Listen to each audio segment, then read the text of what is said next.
السلام علیکم ورحمۃ اللہ تعالی وبرکاتہ۔ نحمده ونصلی ونسلم علی رسولہ الکریم، اما بعد فاعوذ باللہ من الشیطان الرجیم، بسم اللہ الرحمن الرحیم۔ ان اللہ وملائکتہ یصلون علی النبی یا ایہا الذین آمنوا صلوا علیہ وسلموا تسلیما۔ اللہم صلی علی سیدنا و مولانا محمد معدن الجود والکرم وآلہ الکرام وابنہ الکریم وبارک وسلم صلاۃ و سلاما علیک یا رسول اللہ صلی اللہ تعالی علیہ وسلم۔ جانوروں کا بیان جاری تھا کہ قربانی میں کون سے جانوروں کی قربانی ہو سکتی ہے اور کون سے ایسے جانور ہیں جن میں اگر کوئی عیب ہو تو قربانی نہیں ہو پائے گی۔ وہ عیب کون سا ہے جس کی وجہ سے جانور کی قربانی ناجائز ہو جاتی ہے، اور کچھ عیوب ایسے ہیں کہ جن کے ہونے کے باوجود قربانی ہو جاتی ہے۔ ایک مسئلہ یہ بتا رہے کہ بھیڑ یا دمبے کی اون کاٹ لی گئی ہو تو اس کی قربانی جائز ہے۔ بھیڑ مطلب جس کو ہم لوگ گھینٹا بولتے ہیں، اس کے بدن میں وہ اون جیسے بال ہوتے ہیں، اسی طرح وہ دمبا، اس میں بھی ویسے بال ہوتے ہیں، تو اس کو کاٹ لیا گیا ہو، اس کے بالوں کو، اس کی اون کو کاٹ لیا گیا ہو تو اس کی قربانی جائز ہے، کیونکہ یہ کوئی عیب نہیں ہے۔ آگے سوال ہے کہ خریدتے وقت جانور میں عیب نہیں تھا، بعد میں پیدا ہو گیا تو کیا حکم؟ فرماتے ہیں جانور کو جس وقت خریدا تھا اس وقت اس میں ایسا عیب نہ تھا جس کی وجہ سے قربانی ناجائز ہوتی ہے، بعد میں وہ عیب پیدا ہو گیا تو اگر وہ شخص مالک نصاب ہے، یعنی جس نے وہ جانور خریدا تھا وہ مالک نصاب ہے، تو وہ دوسرے جانور کی قربانی کرے، کیونکہ اب وہ عیب پیدا ہو گیا، اور ایسا عیب والا جانور اگر وہ قربان کرے گا تو اس کی قربانی ہوگی ہی نہیں، تو دوسرا جانور خریدے، اور اگر مالک نصاب نہیں ہے تو پھر اسی کی قربانی کر لے۔ یہ اس وقت ہے کہ اس فقیر نے پہلے سے اپنے ذمے قربانی واجب نہ کی ہو، اور اگر اس نے منت مانی ہے کہ بکری کی قربانی کروں گا، اور منت پوری کرنے سے پہلے بکری خریدی، منت پوری کرنے کے لیے اس نے بکری خریدی، اس وقت بکری میں ایسا عیب نہیں تھا، پھر پیدا ہو گیا، اس صورت میں فقیر کے لیے بھی یہی حکم ہے کہ وہ دوسرے جانور کی قربانی کرے، یعنی اس نے منت مان کے اپنے اوپر واجب کر لیا، تو اب ایسی صورت میں اس پر قربانی واجب ہو گئی ہے۔ اب بکری خریدی تھی، اس وقت عیب نہیں تھا، بعد میں عیب پیدا ہو گیا تو اب اس بکری کی قربانی نہیں ہو سکتی، دوسری بکری خرید کر فقیر کو بھی منت ماننے کی صورت میں اس کی قربانی کرنی پڑے گی۔ خریدتے وقت عیب تھا تو کیا حکم ہے؟ جس وقت جانور کو خرید رہے ہیں اسی وقت سے اس میں وہ عیب ہے، جیسے کان کٹا ہوا ہے یا ایسا کچھ جو ہے کہ دوسرا کوئی مسئلہ۔ فرماتے فقیر نے جس وقت جانور خریدا تھا اسی وقت اس میں ایسا عیب تھا جس سے قربانی ناجائز ہوتی ہے، اور وہ عیب قربانی کے وقت تک باقی رہا تو اس کی قربانی کر سکتا ہے، یعنی فقیر جو مالک نصاب نہیں ہے اس کا یہ حکم ہے، اور غنی عیب دار جانور خرید لے اور عیب دار ہی کی قربانی کرے تو ناجائز ہے، کیونکہ جو مالک نصاب ہے اس کے لیے حکم یہ ہے کہ وہ بغیر عیب والا جانور ہی قربان کرے، تو یہ ناجائز ہے۔ اور اگر عیبی جانور کو خریدا تھا اور بعد میں اس کا عیب جاتا رہا، وہ عیب ختم ہو گیا، تو غنی اور فقیر دونوں کے لیے اس کی قربانی جائز ہے۔ جیسے مثال کے طور پر جانور جب خریدا تھا تو اس کا سینگ ٹوٹا ہوا تھا، بالکل جڑ سے ٹوٹا ہوا تھا، لیکن بعد میں یہاں پہ زخم بھی موجود تھا، لیکن بعد میں یہ زخم بھر گیا، اس کا یہاں پہ چمڑی آ گئی، جہاں سے سینگ ٹوٹا تھا یہ بالکل حصہ جو ہے کہ وہ بند ہو گیا، زخم بالکل بھر گیا، تو اب وہ عیب ختم ہو گیا، ایسی صورت میں اس کی قربانی جائز ہوئی، اور غنی کے لیے بھی اور فقیر دونوں کے لیے۔ غنی مطلب مالک نصاب، بار بار یہ لفظ آ رہا ہے، غنی مطلب مالدار یعنی مالک نصاب، اور فقیر مطلب جو مالک نصاب نہ ہو۔ مثلا ایسا لاغر جانور تھا خریدا جو بہت ہی کمزور تھا، جس کی قربانی ناجائز ہے، اس کے یہاں وہ فربا ہو گیا، یعنی خریدنے کے بعد، جب خریدا تھا تو بہت کمزور تھا، بالکل پتلا دبلا، لیکن اس کو بعد میں رکھنے کے بعد 1 مہینہ 2 مہینہ اس کو پالا، خوب چارہ کھلایا، خوب کھانا کھلایا، تو وہ موٹا ہو گیا، تازہ ہو گیا، تو اب غنی بھی اس کی قربانی کر سکتا ہے، اس کی قربانی جائز ہے۔ سوال، قربانی کرتے وقت جانور اچھلا کودا جس کی وجہ سے وہ عیب دار ہو گیا تو کیا حکم؟ پہلے عیب نہیں تھا لیکن جب اس کو لٹایا، ایسا ہوتا بھی ہے جانور کو جب لٹاتے ہیں تو وہ اچھلنے لگتا ہے، کودنے لگتا ہے، اور خاص طور پہ جب چھری اس پر جو ہے کہ چلانے لگتے ہیں تو اور زیادہ وہ بھاگنے کی کوشش کرتا ہے، تو ایسے میں وہ اچھلا اور اس میں عیب پیدا ہو گیا، مان لیجیے وہ چھری ہی اس کو لگ گئی دوسری جگہ پہ، یا جو ہے کہ بھاگنے میں اس کو کہیں زخم لگ گیا، تو ایسی صورت میں کیا ہوگا؟ فرماتے ہیں قربانی کرتے وقت جانور اچھلا کودا جس کی وجہ سے عیب پیدا ہو گیا، یہ عیب مضر نہیں، یعنی اس کی وجہ سے قربانی میں کوئی فرق نہیں آئے گا، جائز ہے، قربانی ہو جائے گی۔ اور اگر اچھلنے کودنے سے عیب پیدا ہو گیا اور وہ چھوٹ کر بھاگ گیا اور فوراً پکڑ لیا گیا اور ذبح کر دیا گیا، جب بھی قربانی ہو جائے گی۔ یعنی وقفہ نہیں ہونا چاہیے، بھاگ گیا ملا ہی نہیں جانور، ابھی یہ ایک دن گزرنے کے بعد دوسرے دن مل رہا ہے یا بہت لمبے وقفے کے بعد مل رہا ہے، ابھی بھی اس میں وہ عیب ہے تو اب قربانی نہیں ہو سکتی، فوراً پکڑ کے ذبح کر دیا گیا تو ہو جائے گی۔ قربانی کا جانور مر گیا تو کیا حکم ہے؟ بسا اوقات ایسا ہو جاتا ہے کہ پہلے سے جانور خرید لے، 2 مہینے پہلے سے خرید کے رکھا ہوا ہے، اب کیا ہوا کہ کچھ بیماری ہو گئی اور وہ مر گیا، تو اب ایسی صورت میں کیا مطلب دوسرا جانور قربان کرنا پڑے گا یا پھر کیا حکم ہوگا اس کے تعلق سے؟ فرماتے قربانی کا جانور مر گیا تو غنی پر، مالک نصاب پر لازم ہے کہ دوسرے جانور کی قربانی کرے، اور فقیر کے ذمے دوسرا جانور واجب نہیں۔ اور اگر قربانی کا جانور گم ہو گیا یا چوری ہو گیا اور اس کی جگہ دوسرا جانور خرید لیا، اب وہ پہلے والا جانور مل گیا، بہت اہم سوال کہ چوری ہو گیا، پہلا جانور جو خریدا تھا وہ چوری ہو گیا یا گم ہو گیا، اب مل نہیں رہا ہے، تو اس کو کیا کسی نے کیا کیا؟ دوسرا جانور خرید لیا، اب پہلا والا جانور بھی مل گیا، اب یہ جانور بھی موجود ہے، تو اب کون سے جانور کی قربانی کرے؟ پہلے والے جانور کی کرے گا یا اس والے کی کرے گا جو بعد میں خریدا ہے؟ تو جواب دیتے ہیں تو غنی کو اختیار ہے کہ دونوں میں سے جس کو چاہے وہ قربانی کر دے، جس کی قربانی چاہے وہ کر سکتا ہے، دونوں میں سے، پہلے والے کی بھی کر سکتا ہے، اس کی بھی کر سکتا ہے۔ اور فقیر پر واجب ہے کہ دونوں کی قربانیاں کرے، یعنی پہلے والے جانور کی بھی کرے، اس کی بھی کرے، کیونکہ فقیر کا مسئلہ پہلے بتا چکے ہیں کہ فقیر اگر قربانی کی نیت سے جانور خریدے تو اس پر قربانی واجب ہو جاتی ہے اور اسی جانور کی قربانی واجب ہوتی ہے۔ فقیر پر ویسے قربانی واجب نہیں ہے مالک نصاب نہ ہونے کی وجہ سے، لیکن قربانی کی نیت سے اگر جانور خرید لیتا ہے تو اس پر قربانی واجب ہو جاتی ہے اور اسی جانور کی واجب ہوتی ہے۔ اب وہ پہلا والا جانور گم ہو گیا، حالانکہ اسی جانور کو قربان کرنا لازم تھا فقیر کے لیے جو مالک نصاب نہیں ہے، اب دوسرا جانور خریدا تو دوسرا جانور ظاہر سی بات ہے یہ بھی تو قربانی کی نیت ہی سے خرید رہا ہے، تو یہ بھی قربانی کے لیے متعین ہو گیا۔ اب پہلے والا مل گیا تو یہ بھی متعین وہ بھی متعین، مطلب دونوں کی قربانی کرنی پڑے گی، جبکہ غنی کا ایسا معاملہ نہیں ہوتا، غنی تو جو چاہے وہ اس جانور کی قربانی کرتا ہے، اور غنی پر ویسے ہی قربانی واجب ہوتی ہے، خریدنے کی وجہ سے واجب نہیں ہوتی، لہٰذا پہلا جانور گم ہو گیا، دوسرا جانور اگر خرید کے قربانی کرتا ہے تو اس کی قربانی ہو جائے گی۔ ہاں دونوں جانوروں میں اس کو اختیار ہوگا، پہلے جانور کی چاہے تو اس کی بھی کر سکتا ہے، دوسرے جانور کی بھی کر سکتا ہے، مگر غنی نے، مالدار شخص نے اگر پہلے جانور کی قربانی کی تو اگرچہ اس کی قیمت دوسرے سے کم ہو کوئی حرج نہیں، اور اگر دوسرے جانور کی اس نے قربانی کی اور اس کی قیمت پہلے والے جانور سے کم ہے تو جتنی کمی ہے اتنی رقم کو صدقہ کرے۔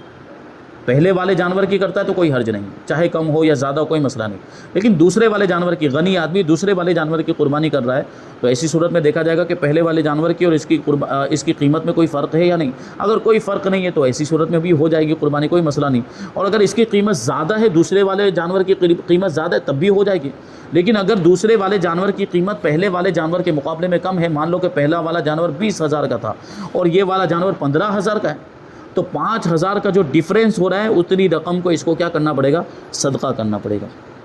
ہاں اگر پہلے کو بھی قربان کر دیا تو اب وہ تصدق واجب نہ رہا، دونوں ہی جانور کی قربانی کر دی تو ایسی صورت میں کچھ صدقہ وغیرہ دینے کی ضرورت نہیں ہے۔ اب آگے فرماتے قربانی کے جانور میں شرکت کا مطلب کیا؟ چند لوگوں کا ایک ہی جانور میں شریک ہو جانا، اور وہ کون سے جانور میں ہو سکتا ہے؟ بڑے جانور میں ہو سکتا ہے، بکرا، بکری، دمبا، بھیڑ، وہ ایک ہی آدمی کی طرف سے ایک ہی جانور ہو سکتا ہے۔ بڑے جانور گائے ہے، بھینس ہے، بیل ہے یا اونٹ ہے، ان میں جو ہے کہ شرکت ہو سکتی، 7 لوگ اس میں شریک ہو سکتے ہیں۔ فرماتے جس شخص میں وجوب قربانی کی شرائط پائے جائیں تو اس پر کون سا جانور قربان کرنا واجب ہے؟ جواب دیتے ہیں کہ جب وجوب قربانی کے شرائط پائے جائیں تو ایک بکری کا ذبح کرنا یا اونٹ یا گائے کا 7واں حصہ واجب ہے۔ یہ تو ہم سمجھتے ہیں، ایک بکرا، ایک بکری، ایک دمبا، ایک بھیڑ ایک آدمی کی طرف سے ہوگا۔ اگر وہ بکرا افورڈ نہیں کر سکتا ہے تو وہ بڑے جانور میں ایک حصہ بھی لے سکتا ہے، جیسے 7 لوگوں نے مل کر ایک بڑا جانور خرید لیا اور پھر 7 لوگوں نے مل کر 7 لوگوں کے نام سے وہ قربانی کر دی تو وہ قربانی ہو جائے گی۔ سوال، گائے یا اونٹ میں اگر کسی کا حصہ 7ویں حصے سے کم ہو تو کیا حکم ہے؟ جواب، 7ویں حصے سے کم نہیں ہو سکتا، بلکہ اونٹ یا گائے کے شرکا جتنے بھی لوگ اس میں شریک ہیں ان میں اگر کسی شریک کا 7ویں حصے سے کم ہے تو کسی کی بھی قربانی نہیں ہوئی، یعنی جس کا 7واں حصہ یا اس سے زیادہ ہے اس کی بھی نہیں ہوئی۔ تو 7 لوگ شریک ہوں تو 7 لوگوں کے برابر 7 حصے ہونے چاہیے، کسی کا بھی 7ویں حصے سے کم نہیں ہونا چاہیے۔ ٹھیک ہے، تو یہ ضروری ہے۔ سوال، گائے یا اونٹ میں کسی کا حصہ 7ویں حصے سے زیادہ ہو تو کیا حکم ہے؟ فرماتے ہیں گائے یا اونٹ میں 7ویں حصے سے زیادہ کی قربانی ہو سکتی ہے۔ مثلا گائے کو 6 یا 5 یا 4 شخصوں کی طرف سے قربانی کریں تو ہو سکتا ہے۔ کیا مطلب کہ 4 لوگوں نے مل کر گائے لے لی، اب 4 لوگ مل کر گائے کو ذبح کریں گے تو عام طور پر یہ ہوگا کہ گائے کے گوشت کے 4 حصے کیے جائیں گے، اور 4 حصے کریں گے تو وہ 7ویں حصے سے زیادہ ہی ہوگا، کئی زیادہ ہوگا، تو اس میں کوئی حرج نہیں، یعنی زیادہ ہونے میں کوئی حرج نہیں۔ لیکن اس میں بھی یہ شرط ہے کہ اگر کم زیادہ تقسیم کر رہے ہوں تو 4 میں سے یا 5 لوگ ہوں تو 5 میں سے کسی کا بھی حصہ 7ویں حصے سے کم نہیں ہونا چاہیے، یعنی زیادہ ہو تو چلے گا لیکن کم نہیں ہونا چاہیے اس صورت کے اندر، جبکہ 4 لوگ ہوں یا 5 لوگ، کیونکہ اس میں گوشت بچے گا۔ اگر 4 لوگوں کے 7 حصے کرتے ہیں اور 4 ان کو دے دیتے تو 3 حصے پورے بچتے، وہ اپنا آپس میں تقسیم کر سکتے ہیں۔ لیکن 7 ہوں تو پھر تو 7 برابر حصے کرنا ضروری ہے۔ تو فرماتے ہیں کہ گائے کو 6 یا 5 یا 4 شخصوں کی طرف سے قربانی کریں تو ہو سکتا ہے، اور یہ ضرور نہیں کہ سب شرکاء کے حصے برابر ہوں، بلکہ کم و بیش بھی ہو سکتے ہیں۔ 4 لوگ شریک ہوئے ہیں تو 3 حصے ایکسٹرا بچیں گے، تو وہ ہو سکتا ہے کہ 2 لوگوں کو وہ باقی کے 2 حصے دے دیے، ایک کو 1 حصہ دے دیا اور چوتھا جو آدمی تھا اس کو 7واں ہی حصہ دے دیا، تو بھی کافی ہے، یہ بھی ہو جائے گا، لیکن 7ویں سے کم نہیں ہونا چاہیے۔ آگے سوال ہے کہ اونٹ اور گائے کی قربانی میں 7 تک حصے ہونے میں کیا دلائل ہیں؟ بعض لوگ کہتے ہیں کہ اونٹ کی قربانی میں 10 افراد شریک ہو سکتے ہیں، ان کے دلائل کا کیا جواب ہے؟ تو جواب دیتے ہیں کہ اونٹ اور گائے ہر 2 کی قربانی میں صرف 7 افراد ہی شریک ہو سکتے ہیں۔ احناف کے علاوہ دیگر جمہور فقہا کا بھی اسی پر عمل ہے، یعنی اونٹ کے بارے میں غیر مقلدین اہل حدیث کہتے ہیں کہ اس میں 10 لوگ بھی شریک ہو سکتے ہیں، جبکہ اونٹ کے تعلق سے بھی یہی حکم ہے کہ اس میں بھی 7 ہی لوگ شریک ہو سکتے ہیں، 7 سے زیادہ لوگ شریک نہیں ہو سکتے۔ ترمذی شریف کی حدیث ہے، عن جابر قال نحرنا مع النبی صلی اللہ علیہ وسلم عام الحدیبیۃ البقرۃ عن 7 والبدنۃ عن 7۔ اس کا معنی یہ ہے کہ ہم نے حدیبیہ والے سال حضور پاک صلی اللہ علیہ وسلم کی معیت میں گائے اور اونٹ کو 7 افراد کی طرف سے ذبح کیا۔ کیا فرما رہے ہیں؟ گائے کو بھی 7 لوگوں کی طرف سے ذبح کیا، اونٹ کو بھی 7 لوگوں کی طرف سے ذبح کیا، تو کیا مطلب ہوا کہ اونٹ میں بھی 7 ہی حصے ہو سکتے ہیں، 7 سے زیادہ نہیں ہو سکتے۔ ایک حدیث پاک ہے، یہ ابو داؤد کی حدیث ہے، فرماتے حضرت جابر بن عبداللہ سے روایت ہے کہ نبی کریم صلی اللہ علیہ وسلم نے ارشاد فرمایا البقرۃ عن 7 والجزور عن 7۔ حضور نے ارشاد فرمایا کہ گائے اور اونٹ کی قربانی یہ 7 افراد کی طرف سے ہو سکتی ہے۔ اس کے علاوہ بہت سارے دلائل حدیثوں میں بھی آیا ہے، اور اس کے علاوہ بہت سارے دلائل یہاں پر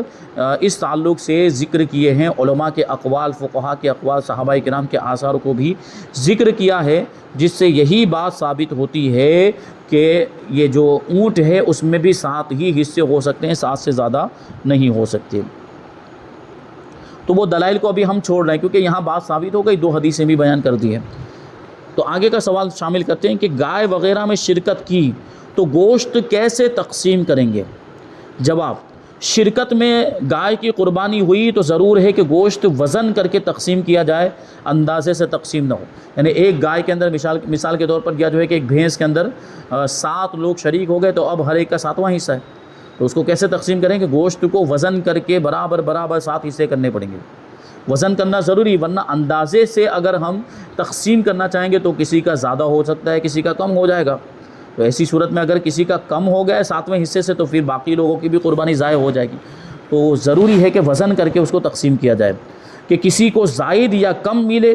تو یہ ناجائز ہے۔ یہاں یہ خیال نہ کیا جائے کہ کم و بیش ہوگا تو ہر ایک اس کو دوسرے کے لیے جائز کر دے گا، کہہ دے گا کہ اگر کسی کو زائد پہنچ گیا تو معاف کیا، کہ یہاں عدم جواز یہ حق شرع، یعنی جو ناجائز ہونا یہ شریعت کا حق ہے اور ان کو اس کے معاف کرنے کا حق نہیں، یعنی ان لوگوں کو آپس میں جو شرکاء ہیں ایک دوسرے کے لیے معاف نہیں کر سکتے، بلکہ 7واں حصہ لینا ہی پڑے گا۔ یہ نہیں کہہ سکتے کہ میرے پاس تھوڑا 1 کلو کم آ گیا ہے تو 1 کلو تم لے لو، نہیں، بلکہ اس کو 7واں حصہ لینا، ہاں لے لے، اپنا تقسیم ہونے کے بعد اپنا گوشت جو 7واں حصہ تھا وہ لے لیا، اب جس کو چاہے دے، وہ چاہے تو وہ اپنے شرکاء ہی کو دے دے، لیکن وہ تقسیم کرنا ہی پڑے گا، 7 حصے برابر تقسیم کرنے پڑیں گے۔ ہاں کبھی یہ ہو سکتا ہے کہ گوشت نہیں لینا چاہتے، پورا جانور ہی اگر تقسیم کر دینا چاہتے ہیں، پورا جانور، جیسے پورا جانور کو جو ہے کہ کاٹا، 7 لوگوں کی طرف سے 7 لوگوں کے نام سے جو ہے کہ اس کو ذبح کیا، پھر اس کا جو گوشت آیا پورا کا پورا گوشت غریبوں میں تقسیم کر دیا، تو وہاں پہ 7 حصے کرنے کی ضرورت ہی نہیں ہے، وہ پورا کا پورا جب تقسیم ہی ہو گیا ہے تو اس میں ایسی کوئی حاجت ہی نہیں۔ ہاں جب لینا چاہتے ہوں گوشت تو برابر برابر 7 حصے کر کے ہی لینا پڑے گا. ابھی اس میں ہو سکتا ہے کہ دشواری پیش آئے کہ برابر برابر کبھی ہو پاتا ہے کبھی نہیں ہو پاتا ہے، مسائل ہوتے ہیں. تو ایک طریقہ اس کا یہ بتایا گیا ہے کہ پورا جانور ذبح کرنے کے بعد اس کا جو گوشت ہے وہ کسی ایک آدمی کو بلائیں اور پورا گوشت اس کو ہبہ کر دیں کہ یہ گوشت ہم نے ساتوں نے مل کر تجھے دیا، گفٹ کیا. اب وہ آدمی جس کو تحفہ دیا ہوا ہے وہ آدمی اس کے 7 حصے کرے یا اندازے سے تھوڑا تھوڑا کر کے ساتوں کو دے دے، تو ایسی صورت میں یہ ہو جائے گا، اس میں کوئی حرج نہیں. یہ ایک طریقہ جو ہے کہ اس کا آسان بتایا گیا ہے. اگر وزن کی مشقت سے بچنا ہو تو اس کے لیے 2 حیلے کر سکتے ہیں. ایک تو وہی جو میں نے بتایا کہ ذبح کے بعد اس گائے کا سارا گوشت ایک ایسے بالغ مسلمان کو ہبہ کر کے قبضہ دے دے جو ان کی قربانی میں شریک نہ ہو، ان 7 کے علاوہ ہو. یہ 7 لوگ جو یہ اس جانور میں شریک تھے، ان کے علاوہ کوئی 8واں آدمی ہے، اور وہ کون ہے؟ بالغ بھی ہے مسلمان بھی. نابالغ کا یہاں پہ مسئلہ نہیں ہے، اور مسلمان کافر کو نہیں دے سکتے، کافر کو گوشت قربانی کہتے ہی نہیں سکتے. تو کسی بالغ مسلمان کو دے کے اس کو مالک بنا دیا، اس کو قبضہ دے دیا. اب وہ اندازے سے سب میں تقسیم کرنا چاہے تو کر سکتا ہے. وہ جس کو مالک بنا دیا ہے، جس کو قبضہ دے دیا، وہ تھوڑا تھوڑا کر کے 7 لوگوں میں تقسیم کر دے.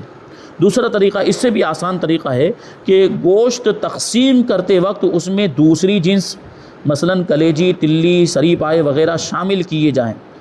تو ابھی اندازے سے بھی تقسیم کر سکتے ہیں، مگر تقسیم میں یہ ضروری ہے کہ ہر حصے دار کو اس دوسری جنس یعنی کلیجی، تلی، سری پائے میں سے بھی کچھ نہ کچھ ملے. کیا مطلب ہوا کہ گوشت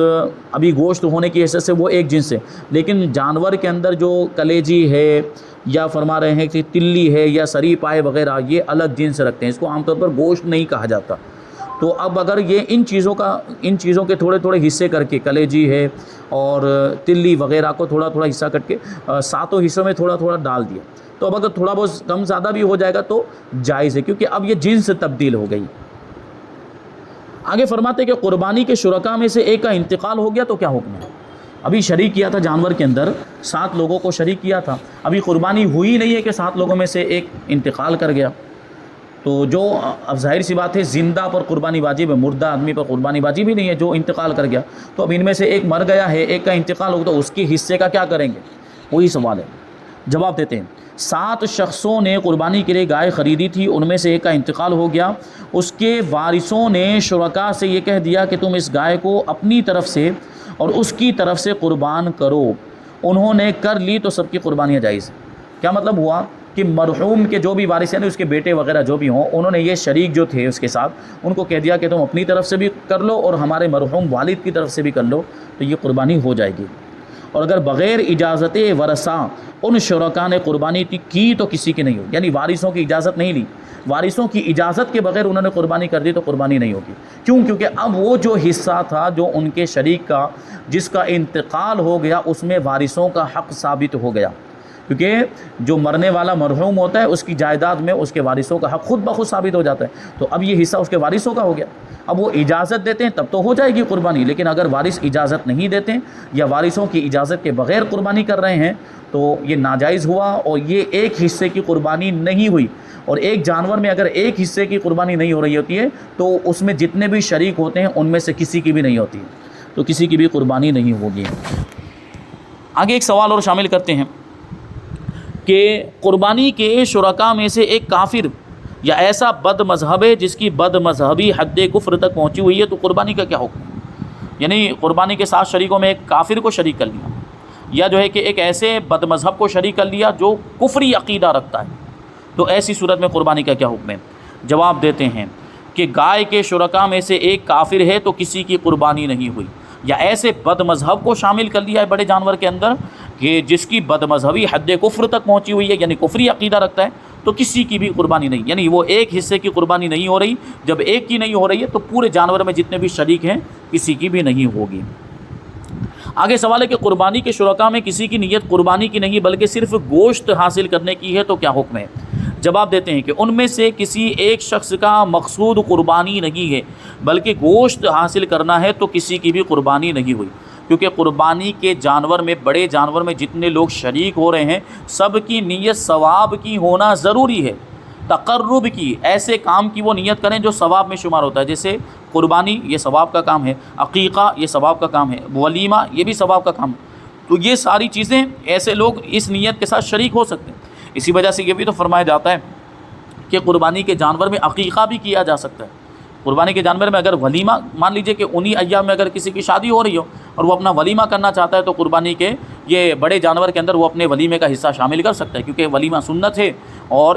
یہ اس طریقے سے جو ہے کہ ثواب کی نیت سے اس میں شریک ہوگا تو یہ ہو جائے گا۔ لیکن یہ بات یاد رکھنی، ولیمے کا مفہوم بھی ہمیں یاد رہنا چاہیے۔ ولیمہ کہتے کسے ہیں؟ پہلی رات کے بعد دوسرے دن جو کھانا کھلایا جائے اس کو ولیمہ کہیں گے، اور یہ لڑکے کی طرف سے ہوگا۔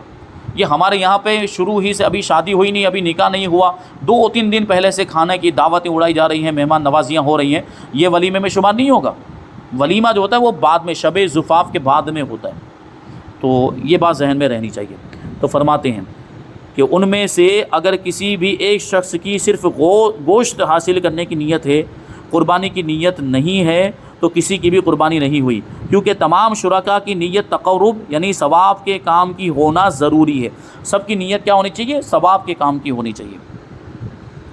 آگے ایک ہے کہ قربانی کے شرکاء میں سے بعض کی نیت عقیقے کی ہے تو کیا حکم ہے؟ وہ جواب آ گیا ہے۔ قربانی کے سب شرکاء کی نیت تقرب کی ہو، اس کا یہ مطلب ہے کہ کسی کا ارادہ گوشت کا نہ ہو، اور یہ ضرور نہیں کہ وہ تقرب ایک ہی قسم کا ہو، مثلا سب قربانی ہی کرنا چاہتے ہوں، بلکہ اگر مختلف قسم کے تقرب ہوں یعنی نیک کام ہو، اور وہ تقرب سب پر واجب ہو یا کسی پر واجب ہو کسی پر واجب نہ ہو، ہر صورت میں قربانی جائز۔ جیسے عقیقہ بھی تو ایک تقرب ہے یعنی نیک کام ہے، ولیمہ بھی ایک تقرب یعنی نیک کام ہے، لیکن یہ واجب نہیں ہوتا۔ عقیقہ بھی واجب نہیں ہے، سنت ہے، اگر نہیں کریں گے تو کوئی گناہ بھی نہیں۔ تو واجب نہ ہونے کے باوجود یہ ایسا آدمی اس جانور میں شریک ہو سکتا ہے، تو وہی کہہ رہے ہیں کہ ہر صورت میں قربانی جائز ہے۔ مثلا دم احصار کا مطلب کیا ہوتا ہے؟ عمرہ کرنے کے لیے گئے مثال کے طور پر، لیکن راستے میں روک دیے گئے، راستے میں دشمن نے روک دیا، یا راستے میں جو ہے کہ کسی اور رکاوٹ کی وجہ سے اب نہیں جا سکتے، تو ایک دم دینا پڑتا ہے، قربانی دینی پڑتی ہے، یہ بھی تو ثواب کا کام ہوتا ہے، دم احصار۔